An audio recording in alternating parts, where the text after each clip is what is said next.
Anurag Singh. Welcome to Pahuja Law Academy. And in this video, we will be looking at some questions of the Transfer of Property Act from the point of view of prelim. Start. So here we have the questions. The provision of vested interest is provided in, right? Now, the first thing you need to understand, what do you mean by vested interest? Okay. Transfer of property act में vested interest और contingent interest जो है ये हमारा दिया हुआ है section 19 and 21 में. Contingent interest is in 21 and vested interest is in section 19. तो the answer to the question की कौन सी प्रोविजन में है, that is section 19 of the transfer of property act. You can look at the bare act. यहाँ पर section 19 is vested interest. Although this question may seem simple, but vested interest का मतलब क्या होता है? ठीक है, in simple language vested interest का मतलब होता है to have complete and perfect title. Vested interest का मतलब you have a complete and perfect title over the property. आपकी ओनरशिप में वो प्रॉपर्टी आ चुकी है. ऑल्दो द एंजॉयमेंट में बी पोस्टपोन्ड. आपका याद रखना, टाइटल आपके पास आ चुका है, इट्स कंप्लीट, इट्स परफेक्ट, अब आपके पास ही रहेगा. If you die it will devolve upon your heirs. ठीक है, राइट. हाँ, पोस्टपोन हम लोग अभी भी उसका पोस्टपोन जो एंजॉयमेंट है उसका हम लोग पोस्टपोन कर सकते हैं. बट अबाउट कंटिजेंट इंटरेस्ट, देखो कंटिजेंट इंटरेस्ट में वो इंटरेस्ट आपका अभी आया नहीं है. वो कंप्लीट एंड परफेक्ट टाइटल का जो ये नोशन है जो कि आपके पास आना है, that depends upon the happening or non-happening of an event. ठीक है, so the title depends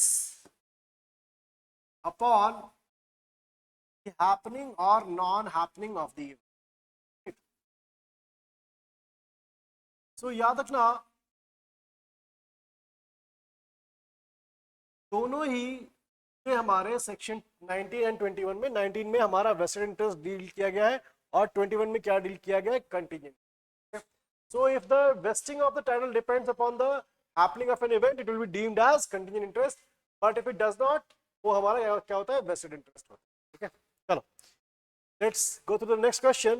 next question is, according to the provision of section 19 of the transfer of property act, the vested interest is not defeated by the death of the transferee before he obtains possession. देखो यहाँ पर vested interest में ये याद रखना कि ownership आपके पास आ चुकी है, बट पोजेशन आपका डिले किया जा सकता है. ठीक है, वो कितना करते हैं वो सेक्शन 19, 21 और उसके बाद और भी प्रोविजन से हमें रिलेट करना पड़ता है. तो याद रखना, ओनरशिप आ गई है, एंजॉयमेंट पोस्टपोन की जा सकती है. This is in section 19 itself. देखो सेक्शन 19 में सेकंड पैरा और रादर जस्ट लाइन क्या बोलता है? The vested interest is not defeated by the death of the transferee before he obtains possession. Okay? So vested interest आपके पास आ गया है और आपके पास ही रहेगा. Even if you die, it will devolve upon your heirs and not of the transferee. Okay? चलो next question हम लोग देखते हैं.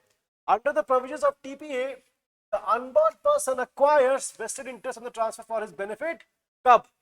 इसका answer, the answer is upon his birth. ठीक है, देखो the birth of a person, हम लोग कहते हैं an unborn person, उसका birth, the birth is a contingency. याद रखना. ठीक है, हम लोगों ने कहा था कि जो टाइटल है आपके पास आ जाएगा, but it depends upon the happening or non-happening of an event.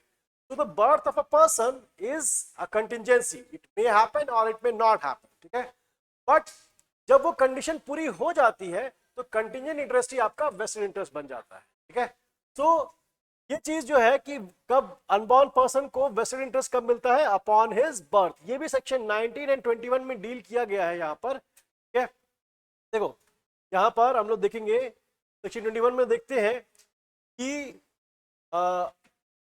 21 में यहाँ पर हम देखते हैं contingent interest where on a transfer of property and interest therein is created in favor of a person to take effect only upon the happening of a specified uncertain event, that is the birth of the person, or if a specified uncertain event shall not happen, then such person thereby acquires a contingent interest in the property.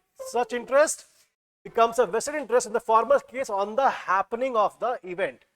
So on the happening of the event such interest becomes vested. पहले वो contingent था. जैसे मान लो कि let's take an example. मान लेते हैं there is a person A and he transfers the property to B who is unborn. Okay?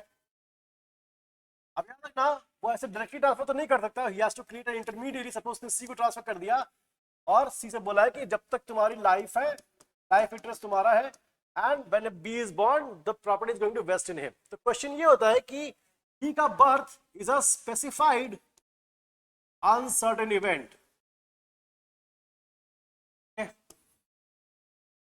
अब देखो ये एक स्पेसिफाइड अनसर्टेन इवेंट है.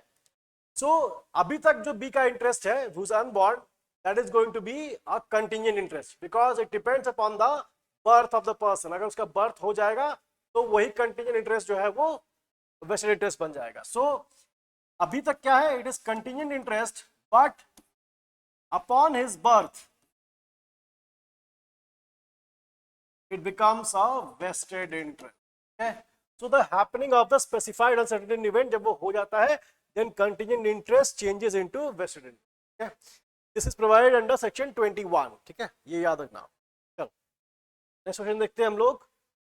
Under the provisions of TPA, an unborn person acquires vested interest upon his birth, although देखो he may not be entitled to the enjoyment immediately on his birth, right? तो ये चीज भी देखो section 21 का जो exception है उसमें हम लोग देखते हैं कि कोई पर्सन जो है upon his birth he takes a vested interest but the postponement but the enjoyment can be postponed. ठीक है, वही चीज है यहाँ पर देखना. एक्सप्लेनेशन देखो सेक्शन 19 की. An intention that an interest shall not be vested is not to be inferred merely from the provision whereby the enjoyment thereof is postponed. ठीक है, or whereby a prior interest in the same property is given or reserved to some other person, or whereby income arising from the property is directed to be accumulated. ठीक है, यहाँ पर हम लोगों को section 13 में भी देखना पड़ेगा. ठीक है, section 13 transfer for the benefit of the unborn person. चलो नेक्स्ट क्वेश्चन हम लोग देखते हैं. Section 48, sorry question 48. In the context of contingent interest in the case of an happening of an uncertain event or if a specified uncertain event shall not happen, such person acquires a contingent interest in the property. Such interest कब होगा वो? इसका answer है clause A. Let's go to section 21. देखो 21 में क्या लिखा है कि वो अगर स्पेसिफाइड अनसर्टेन इवेंट है तो in the latter when the happening of the event becomes impossible. When the happening of the event becomes impossible. So this is also according to section 21. तो इस क्वेश्चन का आंसर जो है this section question number 48, इसका answer क्या होगा? A. When the happening of the event becomes impossible. Right. चलो the provision of contingent interest is provided under section 21 of the transfer of property act. हम लोगों ने अभी भी किया section 21 of the transfer of property act. Right. अब यहाँ पर याद रखना कि हम लोगों को ये सारे प्रोविजंस जो है सेक्शन 19 एंड 21 इन्हें हमेशा साथ में पढ़ना पड़ेगा.